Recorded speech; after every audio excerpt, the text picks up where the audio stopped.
जो लोग कर्म नहीं करते और पहले से ही परिणाम के बारे में सोचते हैं, ऐसे लोगों के लिए गीता सार का ये उपदेश बड़ी सीख देने वाला है। इसमें श्री कृष्ण ने कहा है कि इंसान को अपने अच्छे कर्म करते रहना चाहिए और ये नहीं सोचना चाहिए कि इसका क्या परिणाम होगा, क्योंकि कर्म का फल हर इंसान को मिलता है। इसलिए इंसान को इस तरह की चिंता को अपने मन में जगह नहीं देनी चाहिए कि उसके कर्म का फल क्या होगा या फिर किसी काम को करने के बाद वो खुश रहेंगे या नहीं।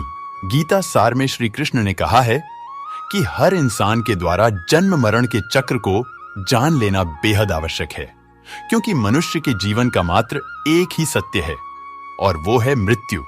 क्योंकि जिस इंसान ने इस दुनिया में जन्म लिया है, उसे एक दिन इस संसार को छोड़कर जाना ही है और यही इस दुनिया का अटल सत्य है। लेकिन इस बात से भी नहीं नकारा जा सकता है कि हर इंसान अपनी मौत से भयभीत रहता है, अर्थात मनुष्य के जीवन की अटल सच्चाई से भयभीत होना इंसान की वर्तमान खुशियों को भी खराब कर देता है। इसलिए किसी भी तरह का डर नहीं रखना चाहिए। भगवान श्री कृष्ण ने गीता के उपदेश में कहा है कि क्रोध से भ्रम पैदा होता है और भ्रम से बुद्धि का विनाश होता है। वहीं जब बुद्धि काम नहीं करती है, तब तर्क नष्ट हो जाता है और व्यक्ति का नाश हो जाता है। इस तरह हर व्यक्ति को अपने गुस्से पर काबू करना चाहिए, क्योंकि क्रोध भी भ्रम पैदा करता है। इंसान गुस्से में कई बार ऐसे काम करते हैं जिससे उन्हें काफी हानि पहुंचती है। वहीं अगर क्रोध पर काबू नहीं किया गया तो इंसान कई गलत कदम उठा लेता है। वहीं जब क्रोध की भावना इंसान के मन में पैदा होती है तो हमारा मस्तिष्क भी सही और गलत के बीच अंतर करना छोड़ देता है। इसलिए इंसान को हमेशा क्रोध के हालातों से बचकर हमेशा शांत रहना चाहिए, क्योंकि गुस्से में लिया गया फैसला इंसान को गहरी क्षति पहुंचाता है।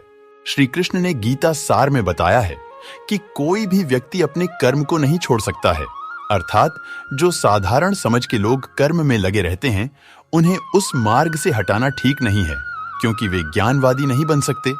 वहीं अगर उनका कर्म भी छूट गया तो वो दोनों तरफ से भटक जाएंगे और प्रकृति व्यक्ति को कर्म करने के लिए बाध्य करती है। जो व्यक्ति कर्म से बचना चाहता है वो ऊपर से तो कर्म छोड़ देता है, लेकिन मन ही मन उसमें डूबा रहता है। अर्थात जिस तरह व्यक्ति का स्वभाव होता है वो उसी के अनुरूप अपने कर्म करता है। गीता सार में मनुष्य को देखने के नजरिए पर भी संदेश दिया गया है। इसमें लिखा गया है, जो ज्ञानी व्यक्ति ज्ञान और कर्म को एक रूप में देखता है उसी का नजरिया सही है, और जो अज्ञानी पुरुष होता है उसे ज्ञान नहीं होने की वजह से वो हर किसी चीज को गलत नजरिए से देखता है। गीता सार में उन लोगों के लिए संदेश दिया गया है जो लोग अपने मन को काबू में नहीं रखते हैं, क्योंकि ऐसे लोगों का मन इधर और उधर भटकता रहता है और उनके लिए वो शत्रु के समान काम करता है। मन व्यक्ति के मस्तिष्क पर भी गहरा प्रभाव डालता है। जब व्यक्ति का मन सही होता है तो उसका मस्तिष्क भी सही तरीके से काम करता है।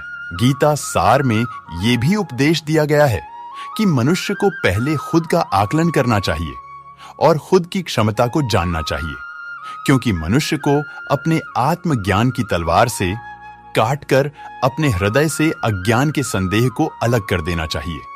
जब तक मनुष्य खुद के बारे में नहीं जानेगा तब तक उसका उद्धार नहीं हो सकता है। श्रीमद् भगवद गीता में श्री कृष्ण ने उपदेश दिया है कि हर मनुष्य को खुद पर पूरा भरोसा रखना चाहिए, क्योंकि जो लोग खुद पर भरोसा करते हैं वो निश्चय ही सफलता हासिल करते हैं। वहीं इंसान जैसा विश्वास करता है वो वैसा ही बन जाता है। अर्थात कर्म करने के दौरान इंसान को इसके परिणाम के बारे में बिल्कुल भी चिंता नहीं करना चाहिए और किसी भी काम को चिंता मुक्त होकर शुरू करना चाहिए। जाहिर है कि मनुष्य के सुख और दुख में मन की स्थिति एक जैसी नहीं रहती है।